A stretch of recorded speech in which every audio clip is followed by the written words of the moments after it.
It, you bring up this about the porous border. I really mean this, Mike. I want to throw up every day when I hear the statistics.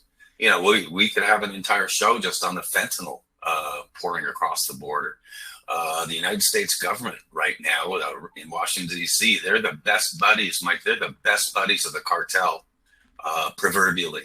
The cartel loves them because the cartel is basically running the United States border. Yeah. There were 239,000 people crossing the U.S. southern border last month. And what people don't know, most of these people, Mike, they're getting quote ID, their detention papers are their ID. They can jump on a plane. They've got work. They get work permits, Mike. Yep.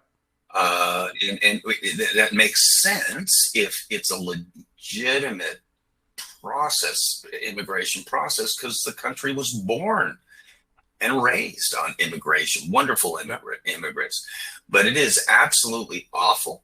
And I think it's going to come to a head. I think it's going to come to a boil, because we really have never seen this before, this type of lawlessness, Mike, not only on the southern border, but in our cities and everywhere else. We'll talk about that stuff, but it's just awful. And I call it a double standard. What the U.S. border you mentioned earlier, there's 160 countries now that they're pouring across from, and Mexicans are not the majority anymore. They're going to be a small percentage of the crossers, Mike. Right. So you got 106 countries I can't even pronounce.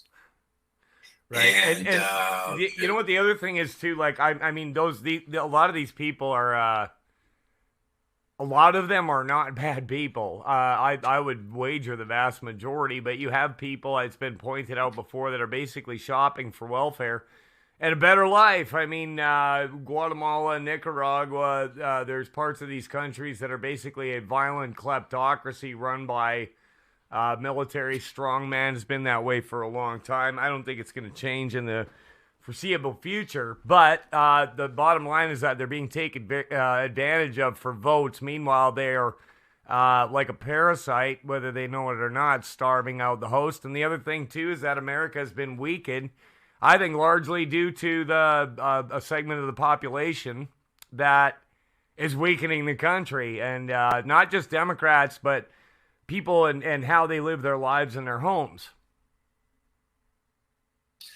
Well, sure. And when you talk about immigration, I really want to stop listening to the PC nonsense about we don't like immigrants or immigrants. We don't. No, we were again born and raised on immigration. I know immigrants. I'm an immigrant.